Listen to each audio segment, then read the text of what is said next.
I'm Joe Dunson. It's my privilege to be with you here today and to work with the American Constitution Society here in Northeast Ohio. Thank you all very much for joining us at our third annual chapter luncheon. We will make every effort to conclude our program by or before 1:30 so that we may all get back to the business of the day. On behalf of our chapter's executive committee, I'd like to welcome each and every one of you and to thank you for supporting us. I'd like to welcome our distinguished judges and elected officials, our generous event sponsors, our board of advisors, host committee members, chapter members, community partners, and supporters from Case School of Law and the Cleveland Marshall College of Law. We mistakenly left our great friend and supporter, Subodh Chandra, off of the host committee listing. I can see you back there, Subodh, I'm sorry, and thank you for all that you do for ACS. A warm welcome to Secretary Bruner, our well-deserved honoree, and to Linda Greenhouse, our talented keynote speaker, who is the newest director of our national board. Please.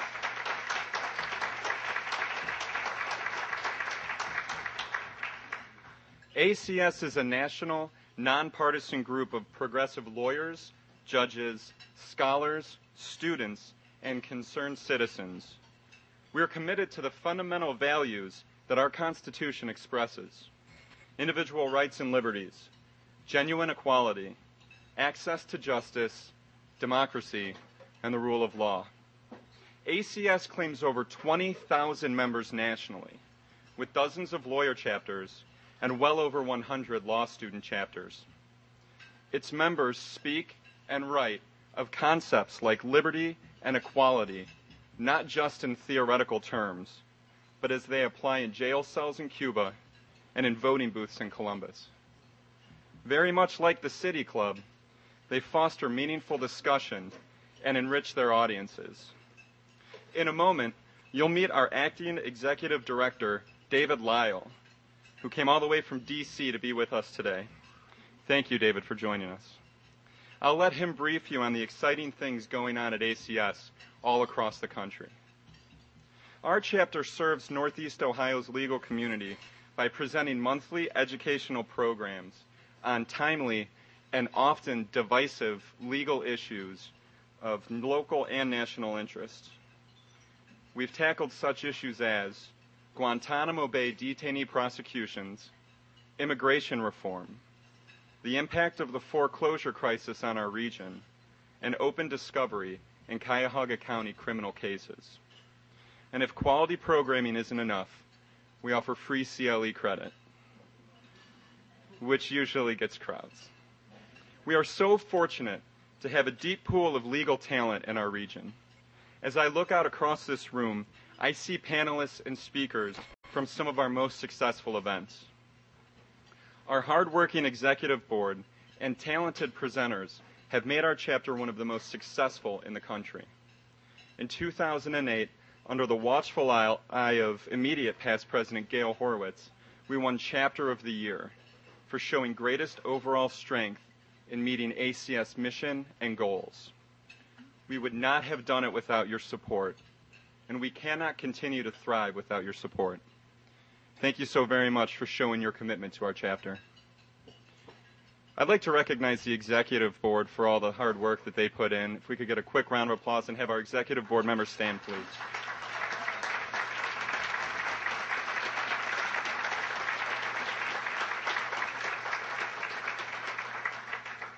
I'd like to introduce David Lyle to you now. David is our acting executive director. He took over for Lisa Brown, who left to become staff secretary to the President of the United States. David joined ACS in June of 2002. He has had an impressive career, both in public service and in the private sector. David has worked as a principal in a political consulting firm, an assistant to the president of the Teamsters Union, a Clinton administration political appointee in the Department of Housing and Urban Development, senior counsel to a congressperson, and law clerk on the 11th Circuit Court of Appeals. David received his JD from the University of Chicago. Ladies and gentlemen, please join me in welcoming David Lyle.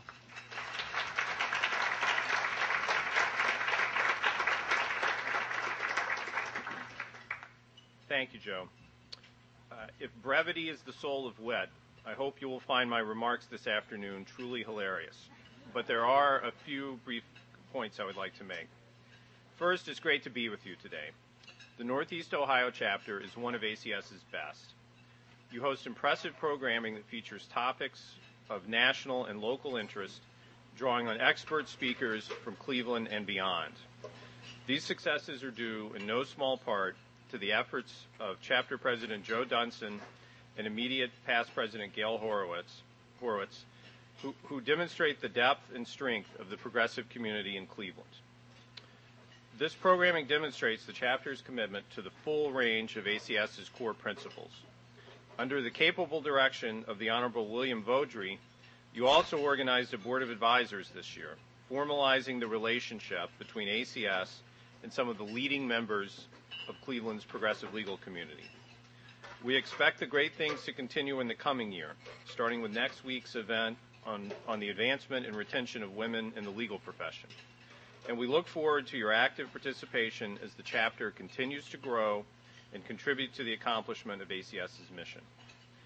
Turning to today's program, there are many people I would like to thank, starting with the first recipient of the Congresswoman Stephanie Tubbs Jones Public Service Award, your Secretary of State, Jennifer Brunner.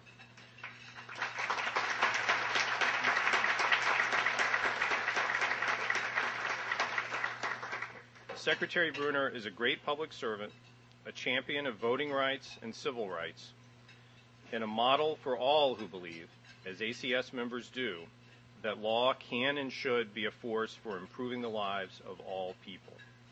Stephanie Tubbs Jones spoke powerfully at the Northeast Ohio chapter's kickoff event 2 years ago. We honor her memory with this award, which is given to a person in the Cleveland legal community who is committed to equality for all, dedicated to justice under law, and devoted to public integrity. I congratulate Secretary of State Brunner and extend special thanks to Mervyn Jones and Representative Jones' staff. I also want to thank our keynote speaker, Linda Greenhouse, who also recently joined the ACS Board of Directors. It is one of life's pleasures to discover that someone whose work one has long admired turns out, upon getting to know them a little, to be a person one admires, and such has certainly been the case with Linda.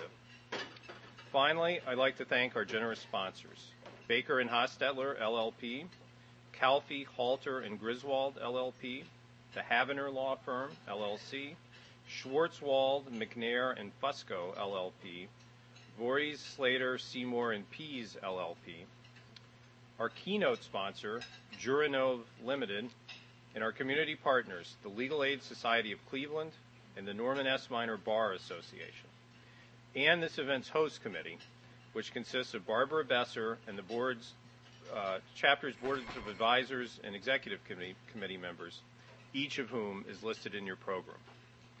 ACS has had a lot of exciting news in the past year, including, as Joe mentioned, my former boss, Lisa Brown, being named a senior member of President Obama's White House staff, and 4 former members of the Board of Directors serving in top leadership positions.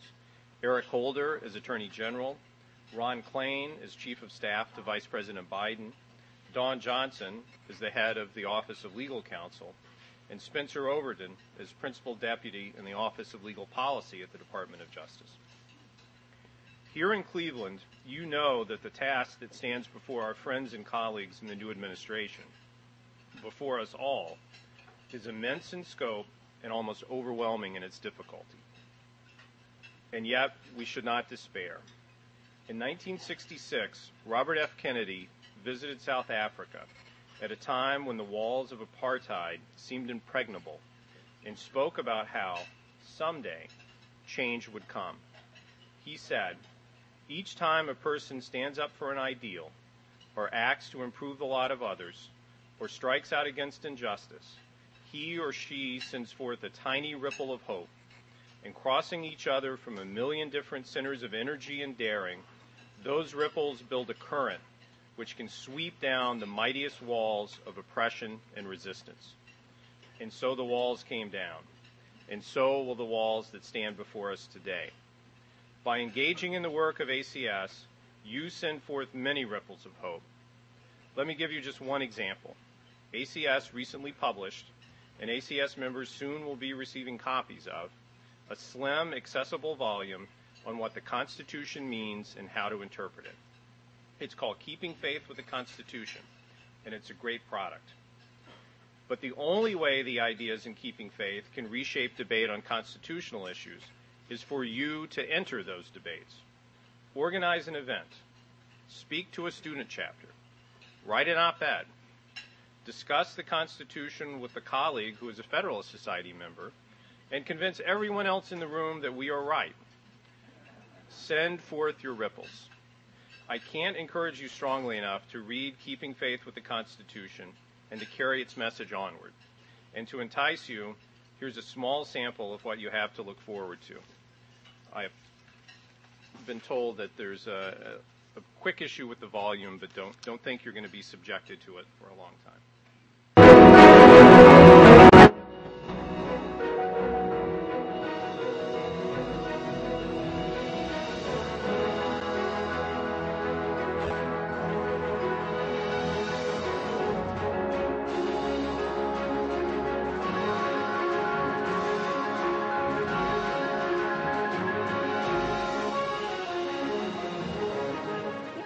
The Constitution explores how many of the constitutional principles that we now consider fundamental have been forged through a dynamic process of interpretation in which social context is considered.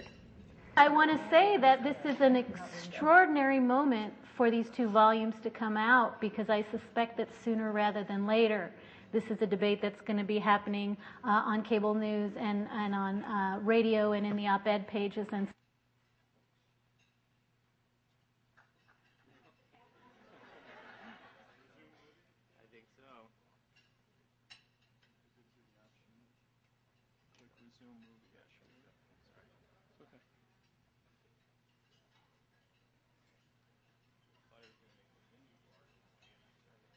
video and in the op-ed pages, and so I really want to thank ACS. Now, to put these claims into a little bit of context, let me highlight three features of the Constitution that really anchor our book. The first is that the Constitution, as Franklin Roosevelt put it, is a layman's document and not a lawyer's contract. In other words, it's a document that belongs to ordinary citizens and their representatives every bit as much as it belongs to lawyers and judges. A second key feature of our Constitution is that its framers repeatedly chose general language to establish basic principles with broader applicability than the specific problems that gave rise to particular provisions. Third, our Constitution is not merely an aspirational document or a statement of abstract principle. It's a practical framework for constituting a system of government and operationalizing our commitment to democracy, liberty, and equality. You can't go around wearing a rubber band on your wrist that says WWJMD for what would James Madison do, or WWJBD for what would Jonathan Bingham do. You have to ask, what do their words authorize Congress and the people to do today? And we hope that the writings here will show that there is a response to originalism, that there are arguments out there, that there are other methods of constitutional interpretation that do have intellectual integrity, that are intellectually rigorous, that do channel judges' discretion in appropriate ways, and that these methods are not only intellectually sound and workable and consistent with the role of an unelected judge in a democracy, because that's all a little bit defensive, but that they also have something affirmative to offer, a fuller and more robust understanding of the Constitution. Nobody in our volume is arguing that text and history are irrelevant. Far from it. I think all of our authors would agree that text and the historical context behind it are very important starting points in constitutional interpretation, that they are valuable sources of constitutional meaning. And, gee, what timing, you guys. I mean, wow. Now, tell the truth. Was this really just a coincidence? And I do believe that the volume that our distinguished authors here have published now is going to make a very important contribution to that debate. It's very carefully researched and reasoned, very measured. It's among the best defenses of a non-originalist interpretive methodology that I have ever seen, but it's my sad responsibility nonetheless to say that the challenge it makes to originalism, I believe, fails. To me, originalism is what democracy was to Churchill. It's the worst method of constitutional interpretation, except all the others. And I want to begin with some fundamental, what I consider anyway, to be fundamental postulates.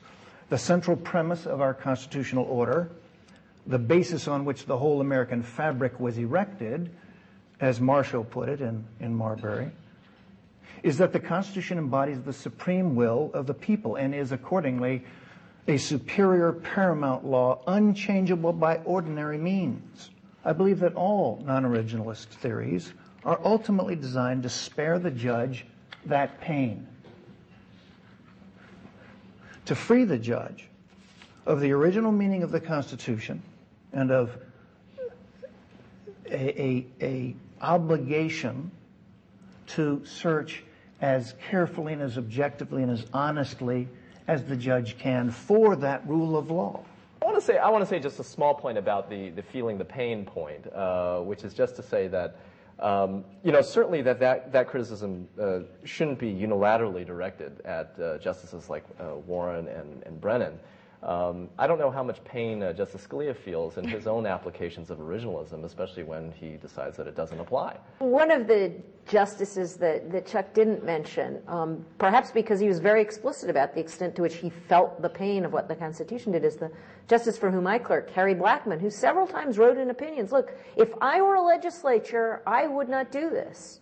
He said that about some of the criminal sentencing, and I think that would be true if you looked at liberal judges today who take a view that the Commerce Clause power of Congress is quite broad, and therefore they will enforce what they consider to be savagely stupid drug laws and criminal penalties, because that's what the Constitution gives the Congress the right to do. Because I think of Chief Justice Warren's work mostly in the criminal procedure area. And I think of some of his biggest decisions like Miranda and Terry. There's pain all over those pages. And what we saw at the Supreme Court 2 days ago in the oral argument in the Muddo case is a bunch of the justices saying, well, we think the Civil War is over. We don't see any reason to treat southern states as if they got it wrong. Or like, well, that might be an appropriate position to take, but you cannot take that as a matter of the original public meaning of the 14th Amendment, because the original public meaning of the 14th Amendment was Congress would have the right to guarantee racial equality in the United States. And the people who promulgated that amendment gave Congress that right in part because they did not trust the court to understand what racial justice meant.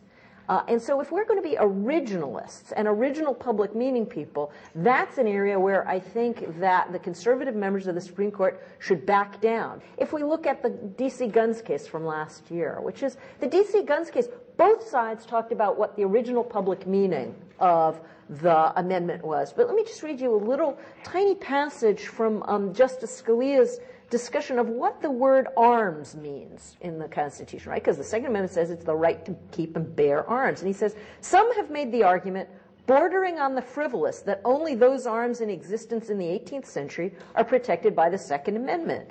We do not interpret constitutional rights that way. Just as the First Amendment protects modern forms of communication, and here he cites a case about the internet, and the Fourth Amendment applies to modern forms of search, and here he talks about thermal imaging devices. The Second Amendment extends prima facie to all instruments that constitute bearable arms, even those that were not in existence at the time of the founding. Now, why is that? Because he understands that the word arms stands for a principle about the right to self-defense. The principles of the Constitution were indeed designed to endure, to be immortal. And to be applied to new circumstances and things that the founding generation didn't and couldn't possibly have foreseen. Part of our point in the book is just everybody uses a method that looks at all of these issues. And so we should stop arguing as if the method is going to determine the result, rather than how people balance in individual cases the various forms of understanding the Constitution, its text, its structure, the history, the shared understanding, and the way that the Constitution has developed over time. We're not doing anything different in that sense than they are. We're just doing it better. The term strict construction actually can be found all the way back to Gibbons and Ogden in the early 1800s, in which Chief Justice Marshall is writing an opinion about the Commerce Clause, and there's a passage in there in which he says, gentlemen, meaning counsel, contend for a strict construction of the term commerce, and he rejects that. And he says that that's not the nature of a Constitution, is that the Constitution was meant to be an adaptable instrument for times to come. Part of the importance of the book is it's not written primarily for judges. This is not a handbook for judges about how to decide particular cases. Rather, it's an opportunity for us to talk to citizens and to legislators as well about how do they think about their constitutional responsibilities. I want to thank ACS for inviting all of us, thank the panelists for their exceptional work today, and to thank all of you for coming.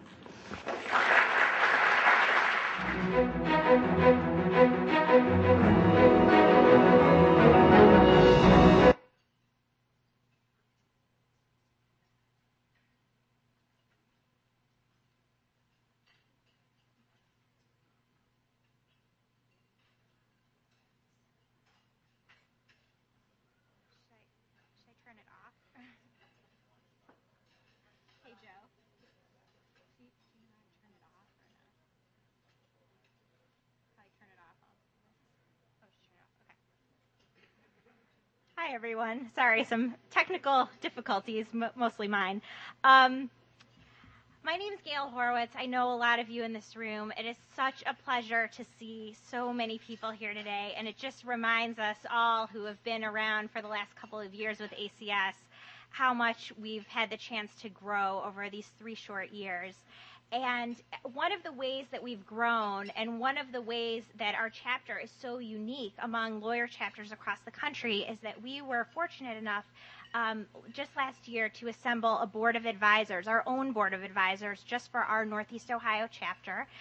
These are individuals who are leaders in our community, who are extraordinarily talented and have a deep understanding of many different aspects of law and also of community organizing.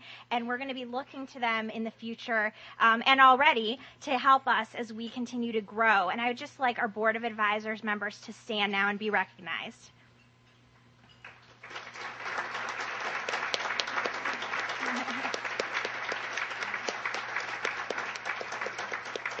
Thank you all so much. Now, 3 years ago, when we were just starting out, and practically no one around here had heard of the American Constitution Society, much less the Northeast Ohio chapter of the American Constitution Society, we got a very lucky break. Congresswoman Stephanie Tubbs Jones agreed to be the honoree and keynote speaker at our very first annual luncheon. It was lucky for us in many ways, and not the least of which because the Congresswoman could always draw a crowd. It was also lucky because when the Congresswoman spoke, people listened. She had a magnetism and a passion and an enthusiasm for everything that she was talking about, and it usually involved the issues that we care about here at ACS, such as civil rights, human dignity, and ensuring access to justice for all. So our experience was no different. We got exactly what we had hoped for. The Congresswoman came to speak to us on a warm April day in her beautiful, bright fuchsia suit with her megawatt smile, and she was just beautiful. After she introduced everyone seemingly in the entire room, which Joe and I could not even hope to emulate, She began her speech, and there's just two things that I want to mention from the speech, but it actually is still up on our chapter website, which I commend to you all at acslaw.org. You can watch it and relive the good times. Two things she said. First, she said, quote, "Conservatives say progressive. It just means you're a big liberal." She said, "But I beg to differ. If liberal means I want to stand up to educate children across the United States of America, call me a liberal. If liberal means that I want health care for all Americans, then call me a liberal. If being liberal means I want to take care of older Americans in this nation, call me a liberal. If being liberal means that I want to take care of veterans who have been maimed and wounded and come home with no support to the United States of America, then go ahead and call me a liberal. Liberal.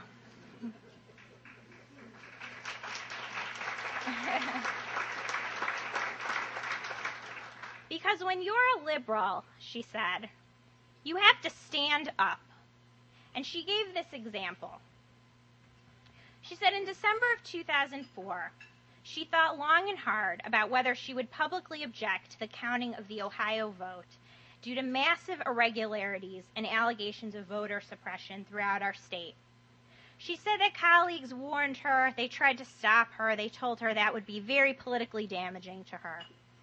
But she said, quote, "I believed it was an opportunity to focus the United States, even if only for 2 hours, on the problems with voting occurring in our country."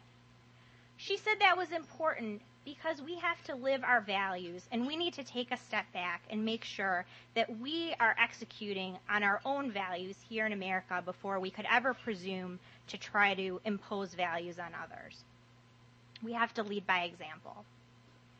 When the Congresswoman passed away last year, we decided it would be more than fitting to honor her deep commitment to progressive values and recognize her wonderful contribution to the founding of our chapter by naming an award in her honor. And this year, we present the first ever Congresswoman Stephanie Tubbs Jones Public Service Award to Ohio Secretary of State Jennifer Brunner.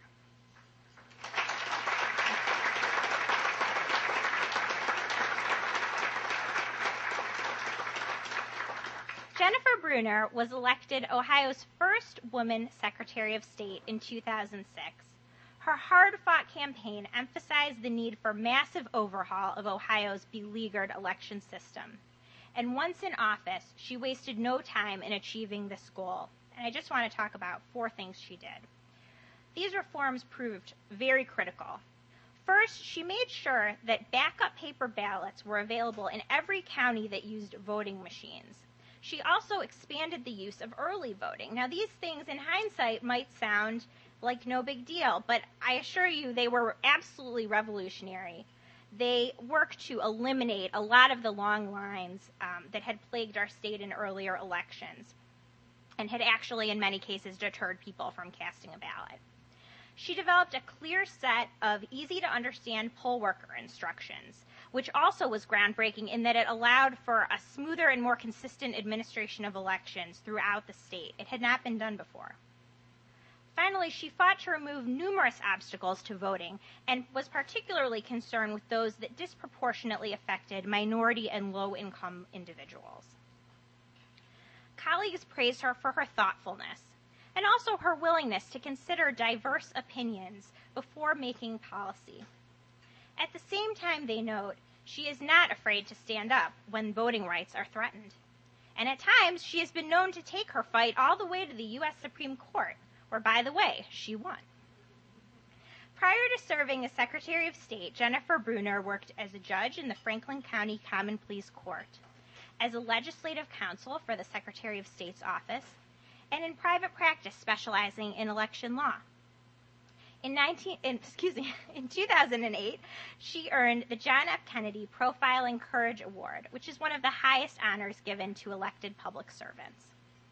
The Northeast Ohio chapter of ACS applauds Secretary Brunner for protecting the right of all Ohioans to fair and open elections, We thank her for coming up from Columbus to be with us today, and we're thrilled to present her with the first ever Congresswoman Stephanie Tubbs Jones Public Service Award.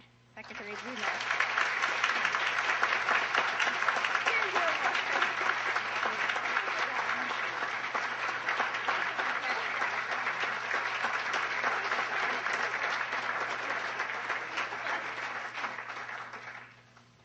Thank you. This is really very meaningful to me on a number of fronts. First of all, I think that you're a very impressive legal community. We have a more recent chapter in Columbus, but the many events that concern the legal community up here, I'm very impressed at your dedication and the hard work that you do for your clients and for your community. I want to recognize a couple of people here, former staff people of Congresswoman Stephanie Tubbs Jones. Betty Pinkney is here.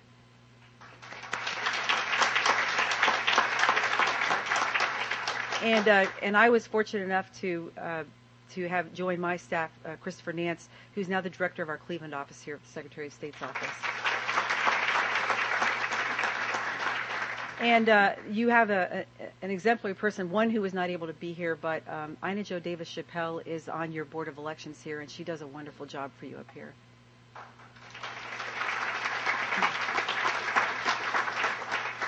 I won't try to introduce as many people as Stephanie did. She used to say that as she was campaigning that she was standing on the shoulders of giants, and I feel with the legacy that she's left behind, we all can stand on her shoulders just as she did others. You probably don't know that in the process of sort of retooling the Cuyahoga County Board of Elections, that Stephanie was really a critical factor in that.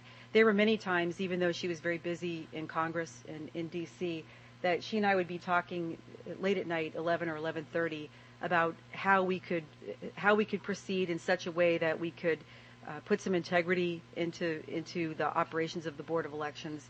And I could not have made some of the changes up here in Cleveland without her help, and I will be eternally grateful for that, because in looking at the state overall, when people look at Ohio, they really are looking at Cuyahoga County, and so much of what happens up here is a reflection on the rest of the state.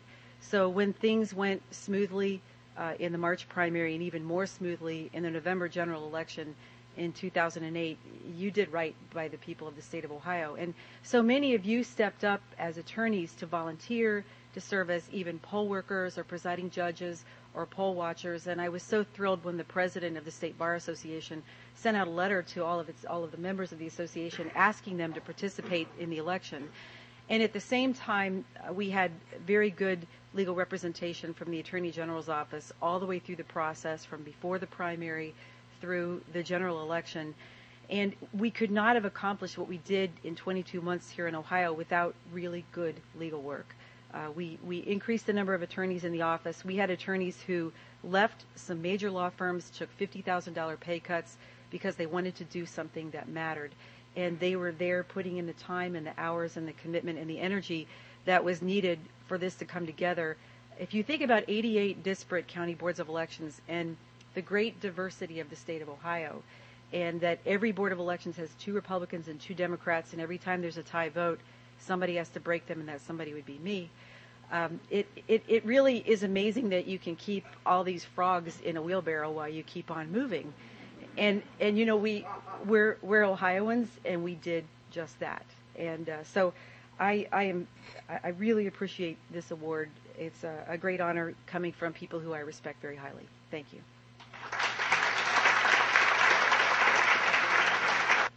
For 30 years, she was the newspaper's Supreme Court correspondent. Ms. Greenhouse received several major journalism awards while covering the Supreme Court, including, of course, the Pulitzer Prize in 1998 and the Goldsmith Career Award for Excellence in Journalism from Harvard University's Kennedy School in 2004. In 2002, the American Political Science Association gave her its Carrie McWilliams Award for a major journalistic contribution to our understanding of politics. Last year, she received the annual award for constitutional commentary from the nonpartisan Constitution Project. Her biography of Justice Harry A. Blackmun, Becoming Justice Blackmun, was published in 2005. And I think it's fair to say she's done more than anyone else to make Justice Blackmun the international sex symbol he is today. Ms. Greenhouse is a fellow of the American Academy of Arts and Sciences, where she serves on the council, and is one of 2 non-lawyer honorary members of the American Law Institute, which in 2002 awarded her its Henry J. Friendly Medal. She is a member of the American Philosophical Society, which in 2005 awarded her its Henry Allen Moe Prize for writing in the humanities and jurisprudence. She also serves on the Advisory Council of the Schlesinger Library on the history of women in America at the Radcliffe Institute for Advanced Study, and this year she joined the board of the American Constitution Society, and we're very glad to have her there.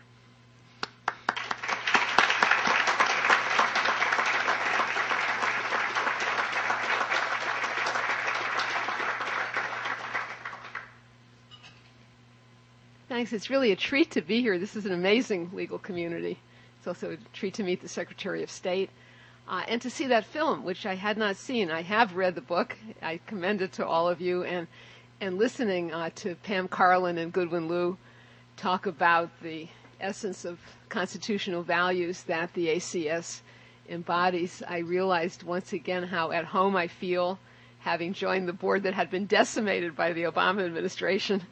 So I'm very happy to fill one of those vacancies, and it's just great to see the energy that's emanating from here and across the country. The law students in the Yale Law School student chapter are just amazing with their commitment to these values. So I thought what I would do was reflect a little bit on the passage of those 30 years and then project my reflections into the present and the future.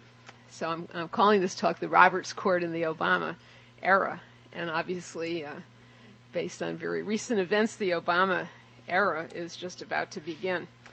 But thinking back, when I arrived at the Supreme Court at the start of the 1978 term to start my assignment for the New York Times, here are a few things that I found. John Paul Stevens was the junior justice, having been appointed just 3 years earlier by President Ford at the age of 55 to succeed William O. Douglas. While the liberal titans, William Brennan beginning his 22nd term back then, and Thurgood Marshall beginning his 11th, were certainly not in control of the Burger Court, they were still able to pull rabbits out of hats with surprising regularity. Harry Blackmun, beginning his 8th term, was still regarded as Chief Justice Warren Burger's Minnesota twin, because people had yet to realize that under the radar he had begun his move to the left. Justice Potter Stewart, a moderate Eisenhower appointee, held a swing vote position. At 63, he was still young for a Supreme Court justice, and no one suspected that he would be the next to retire. Roe against Wade, which had been decided 5 years earlier by a vote of 7-2, appeared as solid as any other recent Supreme Court precedent and a good deal more solid than some.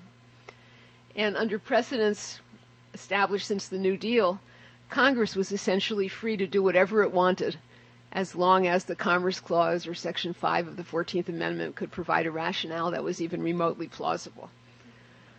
Capital punishment was a hot issue, but the death penalty itself remained in limbo back in 1978, 2 years after Gregg against Georgia and the other post-Furman cases had permitted the states to resume executions. The death rows were starting to fill up, but nobody actually had been executed.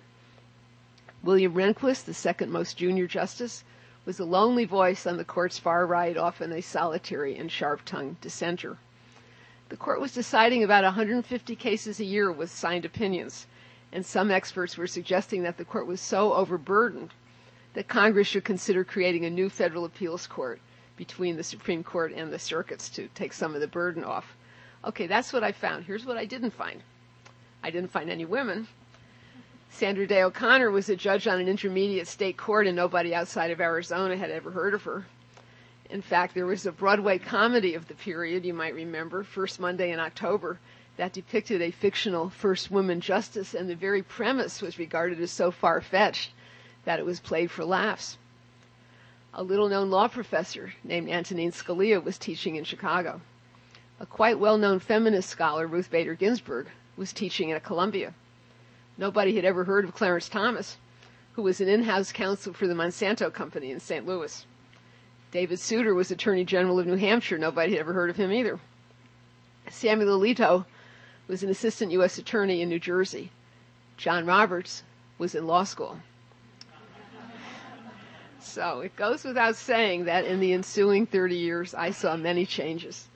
The only justice who outlasted my own tenure at the court is Justice Stevens, and he is going strong, I assure you.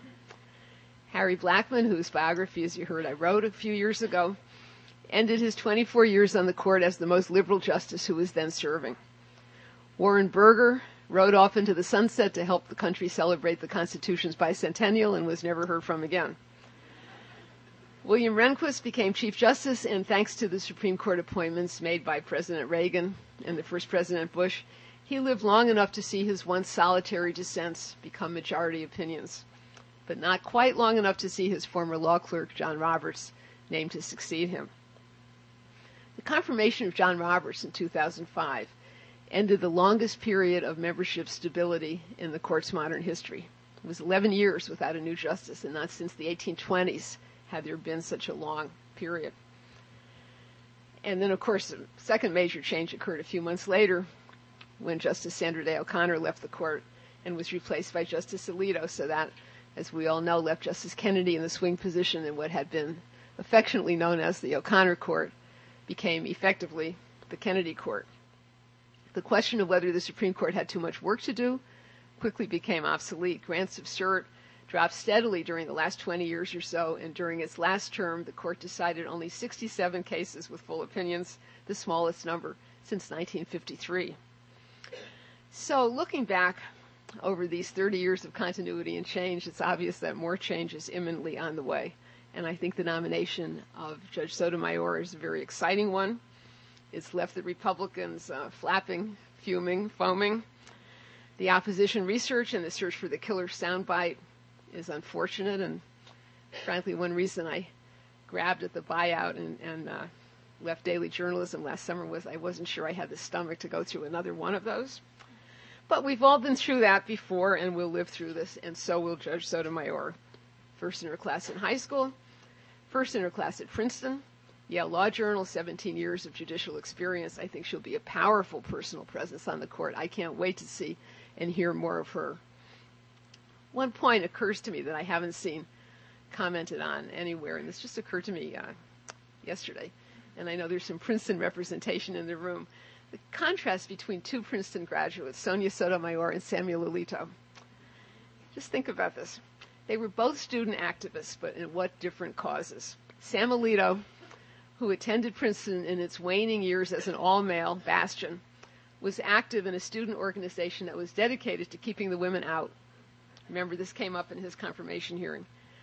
Judge Sotomayor, who was in the third class of women to attend Princeton, was also a student activist. She was busy advocating for greater diversity on the faculty. So one for the status quo and one for change. That may not say it all, but I think it says quite a lot. When it comes to the court's evolution, there's obviously a lot more to talk about than you have time for during a weekday lunch period. So I thought I would focus on one area, and it was actually it was referenced in the film that we saw, an area that's undergone substantial and consequential change, but I think hasn't received a great deal of public attention, at least not recently. But it's really important, and that's the relationship between the Supreme Court and Congress. When I was in law school 30 years ago, a good deal of time during the first semester constitutional law course was spent on the foundational cases that established the scope of Congress's commerce power and on the debates over the extent of that power during the period of the early New Deal. This was not living history, at least back in the 1970s. It seemed like ancient history, and I was a little bit restless, wondering when we were going to get to the topics that really mattered in constitutional law.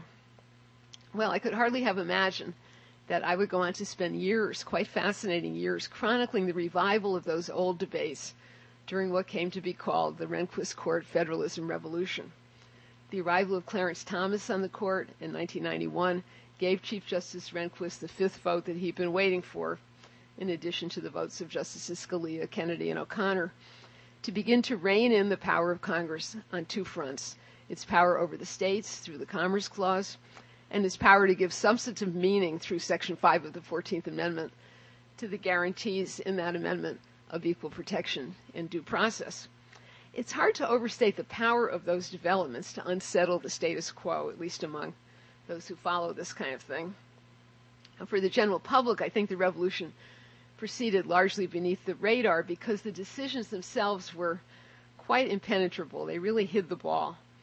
And the statutory provisions that became roadkill in this struggle between the court and Congress were themselves pretty obscure. For example, the 1995 decision in the United States against Lopez, the first decision by the Supreme Court in 60 years to strike down an act of Congress on the basis that it was outside Congress's commerce power to have enacted it, overturned the Federal Gun-Free School Zones Act, a statute that almost nobody had ever heard of, and that had almost no impact on anybody's life because all 50 states had a similar statute on their own books.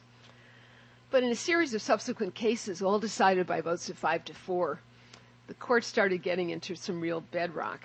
The court found that Congress lacked the power to extend to state employees the protections of the Americans with Disabilities Act, the Age Discrimination in Employment Act. The court struck down the Violence Against Women Act and portions of the Brady gun control law as applied to state governments, and the Religious Freedom Restoration Act as applied to state governments. Under the prodding of Justice Scalia, the court ceased for the most part to rely on legislative history and expressed deep skepticism about the findings incorporated into the record of congressional hearings. In fact, the court seemed unwilling to take almost anything that Congress said at face value, requiring Congress to declare its intentions with the specificity that the give and take of the normal legislative process makes almost unattainable. Well, the federalism revolution seemed to stall after 9/11, an event which undoubtedly served to remind the court that the national government did actually have a role to play. Just how much of a role eventually became clear in the detainee cases that have been the Supreme Court's steady diet, and those cases are not about to disappear. There's a bunch of important ones filling up the pipeline, and some sitting on the court's docket right now as cert petitions waiting to be responded to. We have not heard the last of these detainee issues, but that's another subject. So I decided to focus your attention on the federalism cases today, not as an exercise in judicial or intellectual history, but because the markers that the court laid down in those cases remain highly relevant today. Pam Carlin referred to a case by the obscure name of Numudno. Well, that's the Northwest Austin Municipal Utility District. That's the Section 5 voting rights case that was argued on the last day of the court's argument sitting on April 29th and is awaiting decision. So the scope of Congress's authority is a really hot issue and is I think the touchstone issue of the Roberts Court going forward. When this case was argued, maybe some of you listened to it, the court released the audio as soon as the argument was over. And back at Yale Law School, I invited Heather Gerken, who's the law school's leading election law expert, to come into my office and listen to the audio with me, just so I wanted to have some company there as a reality check. And about halfway through this argument, where Chief Justice Roberts and Justice Scalia were basically saying, you're talking about an anachronism. We don't need the Voting Rights Act anymore. That's over. By what right did Congress renew this in 2006? And it's so unfair to the southern states and so on. Heather and I looked at each other and said, oh my God, they are about to overturn this iconic, foundational, one of the most important laws enacted by Congress in the 20th century. They're about to declare it unconstitutional as outside the power of Congress to have enacted it. I mean, I think this is about to happen. It's just an amazing thing. So, it raises the question, now in the fourth year of the Roberts Court, and Chief Justice Roberts isn't going anywhere soon, this kind of thing, coupled with the outcome of the last election, puts the court in a very fascinating place, a place that it hasn't been in the lifetime, I think, of anybody in this room. A place where it hasn't been for more than 60 years.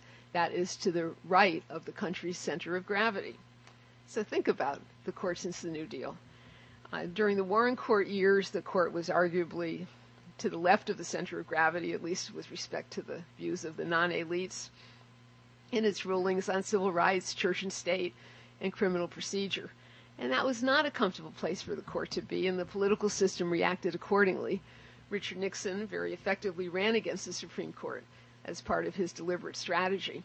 And while he didn't succeed in undoing anything of really major importance that the Warren Court had accomplished, he did succeed through 4 appointments in 3 years and getting the court back to the more middle of the road, the court's comfort zone and arguably the country's comfort zone. Well, in the recent election, the court was a target from the left. Not a huge target. You really had to listen for it. But I've been listening to this for a long time, and I think it was the first time I really heard progressives making an issue, sending out warning signals about, you're voting not only for the president, but for the court. Whether it was in Lilly Ledbetter's appearance before the Democratic Convention, the great accidental heroine of the court's preposterous Ledbetter decision in 2007, or in Colin Powell's endorsement of Barack Obama, which included his rather surprising, but obviously heartfelt declaration that the country, as he put it, couldn't stand further conservative Supreme Court appointments. I mean, that was really surprising because Colin Powell had not previously displayed any public attention to the Supreme Court. So his singling out of the court as a reason not to vote for John McCain, I thought was pretty striking and indicated a depth of concern that is growing among those who are not directly engaged in Supreme Court discourse or players in Supreme Court debates. So obviously with the nomination now, there's an occasion for a public debate about the future of the court. And within the court itself, I think it'll be very interesting to see how the current justices respond to this new political dynamic to the extent that they perceive it. And I'm sure some of them do. Because historically, as we know, the court does seek a kind of a middle ground, and the middle has shifted. And so the court might respond in interesting ways. I would have predicted, in fact, I think I did predict, a lower profile from the court as the justices took the measure of the new political dynamic. But Chief Justice Roberts is a very aggressive player, and the term hasn't played out that way because the court reached out to grant the Ricci case, the notorious New Haven firefighter case. We could spend an hour talking about that, but I won't. That was a very aggressive grant of cert. There was no conflict in the circuits. There was no reason to grant that case off of the summary affirmance from the Second Circuit, but the court reached out to put that on the argument docket. And in the Section 5 Voting Rights Act case, the Bush administration had urged the court to simply summarily affirm, because it came up as a mandatory appeal, as a jurisdictional statement, summarily affirm the 183-page, very well-considered, 3-judge district court ruling that upheld the extension of the Voting Rights Act. Did the court do that? No. They didn't summarily affirm. They instead granted plenary review. These were both very aggressive things. So if the court isn't sort of holding back, as I would have expected, I think it's quite possible that the other two branches may start serving up to the court a less rich diet, whether the court thinks it needs to be on a diet or not. So think back to the last few years over how many significant Supreme Court cases might not have had to be on the docket at all, had the White House or Congress or both acted more responsibly, or at least in ways more respectful of precedent or more respectful of the Administrative Procedure Act. Think of Massachusetts against EPA, the global warming case, in which the court told the EPA that, yes, it really did have jurisdiction under the Clean Air Act to regulate the greenhouse gases. Think of the whole line of Guantanamo cases, especially the last one, Boumediene, last summer, in which the court told Congress that the suspension of habeas corpus in the Military Commissions Act was really unconstitutional. Think of Gonzalez against Carhart, the Partial Birth Abortion Act case, in which Congress and the President sent to the Supreme Court a statute that clearly violated recent precedent and that the court upheld only because of a change of membership, having struck down an identical statute when Justice O'Connor was still on the court 7 years earlier. Think of the taxpayer standing case, the Freedom from Religion Foundation case, that challenged the administration's use of off-budget federal money to pay for its faith-based initiatives. After the court agreed over the opposition of the Bush administration to hear the Al-Mari case, this put quite a test to the Obama administration that, you recall, was then deflected when the administration took Al-Mari out of the military system and put him before the ordinary criminal justice process. So we don't know how that exactly would have played out. And I don't want to overstate the case because clearly the court will have a never-ending flow of cases that don't directly involve the White House or Congress. The states are very good at providing a docket for the court, the child rape case from Louisiana, the lethal injection case from Kentucky, the voter ID case from Indiana, all these major cases from outside the Beltway that found their way onto the docket in the last term. So I'm not suggesting that the court's about to go off and hide in a corner, but I think if the progressive community recognizes that its own interests lie, as I've heard this kind of language both from the ACS and from the administration, its own interests lie in careful policy making in the executive and the legislative branches, rather than in the hope of rescue by the Supreme Court from the consequences of bad or careless policy making. Progressives, all of us, I think will be on firmer ground as we proceed to weather the storms ahead. So let me stop there, and I invite your questions, and thank you for listening.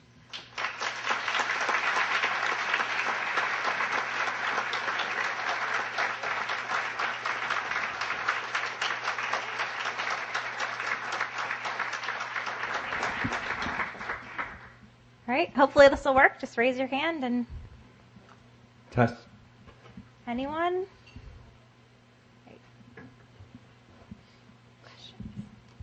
Hi, I have been very involved in issues of women and minorities, advancement in the law, or the lack thereof. And my question to you really is directed to the recent argument from the right that the nominee for the Supreme Court is a racist. And my question to you is based on my being so impressed with the last 20 years of research on implicit or unconscious bias and the extent to which it's been so critical and formative in fact, barring the advancement of women and minorities in the law. And my question to you is, as progressives, as those who really care about these issues, isn't it an argument of the right that we should embrace? Isn't it high time that, in fact, we ask our nominees for the Supreme Court what their biases are and how they will apply them so that we actually can fairly, honestly, and openly judge and predict where the future of our country will go? Well, I think that's a very fair question. In fact, I was telling David Lyle on the way in, I got into a lot of trouble last week at the conference that Justice O'Connor convened about the independence of the judiciary in Washington. I was on a panel about the nomination and confirmation process, and I said that I think senators have a right to ask, and I think nominees have an obligation to answer a question such as the following. Look at the parents involved case, the Louisville and Seattle voluntary integration cases, which I think the preposterous plurality opinion by Chief Justice Roberts is the most indicative decision that tells us where his values lie. But anyway, if I were a senator, I would say to a nominee, I want you to answer, and don't duck it because don't tell me it's the case that will come before the court. It already came before the court. Which of the three major opinions in that case would you have signed, and why? Would you have signed the opinion of Chief Justice Roberts, who said the city of Louisville, Kentucky has no compelling interest in preserving integration? Excuse me. Would you have signed the concurrence in the judgment by Justice Kennedy, who said, I can't sign that opinion? Or would you have signed the dissenting opinion, the powerful dissent by Justice Breyer, and why? Well, my fellow panelists, who included very progressive people, including Charles Ogletree and Antonio Hernandez, said, oh, that's very inappropriate. You can't ask such a question. Well, but the premise is I think we do have a right to hear nominees answer questions in a way that will touch on their basic values. I'd like to know that. So I think you're absolutely right. Oh, I'm coming to you. I don't know if I need that. Oh, careful. To stay with the nomination process and the spectacle we're going to be watching the next couple of months, Stephen Carter, one of your colleagues, suggested that the whole process of requiring Supreme Court justices to come forward and answer the kind of questions that you just posed is a relatively recent phenomenon and it ought to be resisted. So, I mean, that goes quite contrary to your comments. Oh, he was on my panel also. Yeah, he also jumped on. So I assume that his suggestion doesn't have much traction with you, but what do you think, just generally, trying to reverse what he said is a relatively recent phenomenon begun after Board versus Board of Education to sort of peck away at some of the liberal decisions. Right. Well, I mean, Stephen Carter's point where he said, let the senators have a hearing, but don't make the nominees show up, or the nominees shouldn't come.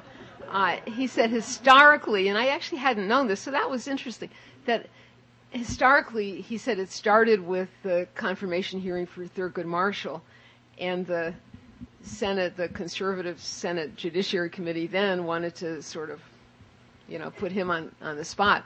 I think people who really deplore the state of the hearings today mostly are reflecting the poor quality of the questions from the senators and the senators' inability to ask a follow-up question when the nominee stonewalls or kind of, bats his cute blue eyes at them or, whatever.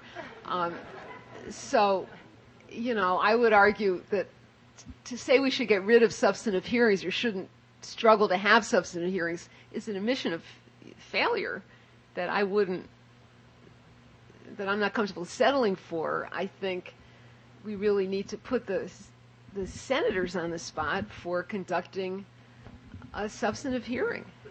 Don't you think the question you would have posed is really just a stealth way of saying, how would you vote in the future? Well, no, I don't actually. I mean, each case is a different case. And of course, once a justice has voted, so would you say, well, in the next case, Chief Justice Roberts had to recuse himself because we know he has an opinion. I mean, no, I don't think it doesn't. I mean, a nominee would say, "Oh, I can't answer that because the issue of equal protection will come before the court again." Well, that's a cop-out. I wouldn't accept that. Keeping with the nomination process, my question, based on your experience, has to do with where Supreme Court nominees come from, specifically the circuit courts of appeals, and historically that hasn't always been the case. Justice Black was a senator and Chief Justice Warren was a governor. Given the current climate in the Senate, and particularly the Judiciary Committee, do you think that a politician, that a policymaker, would ever have a chance of getting through the process? Yes, I do think. I mean, a policymaker is a big category. I mean, depends on the individual. But I gather in the next room here at this club, former Senator Ken Salazar is speaking, and I had heard his name thrown around as a likely Obama Supreme Court nominee. He may yet be one in the future. As a former senator, so former member of the club, he would probably have a pretty easy path to confirmation. I think there is some sentiment to broaden the resume base of the Supreme Court. This is the only court in the history of the country, where all 9 had as their immediate past job being a sitting judge on a federal circuit court of appeals, and of course Judge Sotomayor would fit right in with that. In fact, a colleague of mine at Yale, Tom Merrill, wrote an op-ed saying, where's the diversity in this appointment? Northeastern, Ivy League, Yale Law School, Yale Law Journal, sitting judge on a federal court of appeals. We need some diversity on the Supreme Court. So I would hope that some future nominee would come out of the electoral mix, and as Justice O'Connor did, and bring that sense that I think has been lost on the court since she retired back to the court. I believe we have time for 2 more questions, please.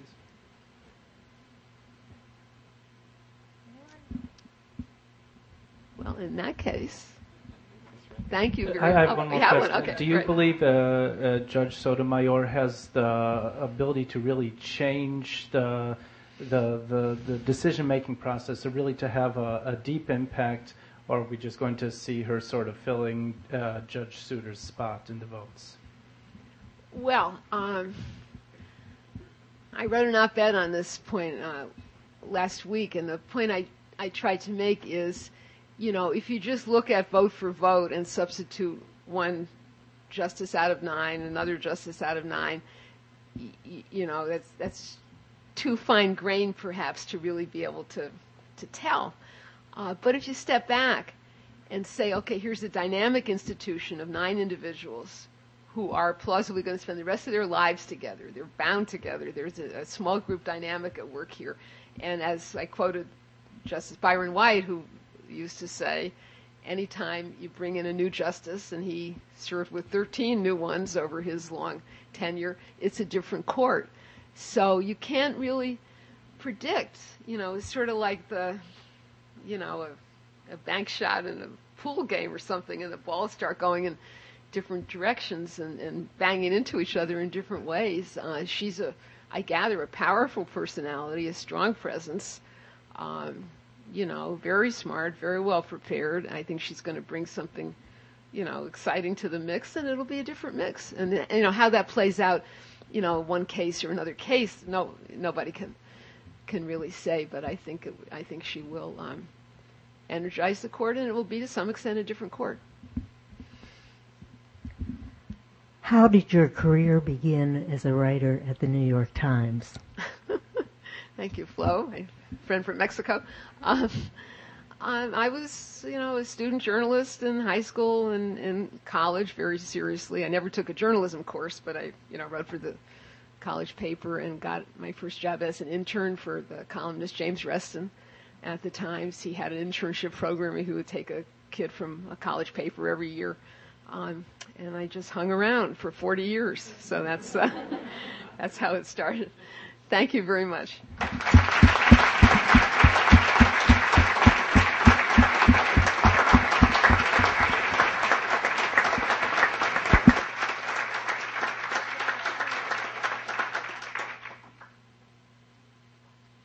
Thanks, everyone, for your attention today. We really appreciate you being here and your support. Please consider joining ACS if you have not. If your membership may lapse, you'll probably get a few emails from me, but please consider renewing it if you can. It's very, very cheap. We need strong leaders in ACS. I see a lot of bright law students here and young, talented lawyers. We need experts to speak on our panels and present topics of interest to them. Email me, call Gail. Please be a part of our group, and thank you.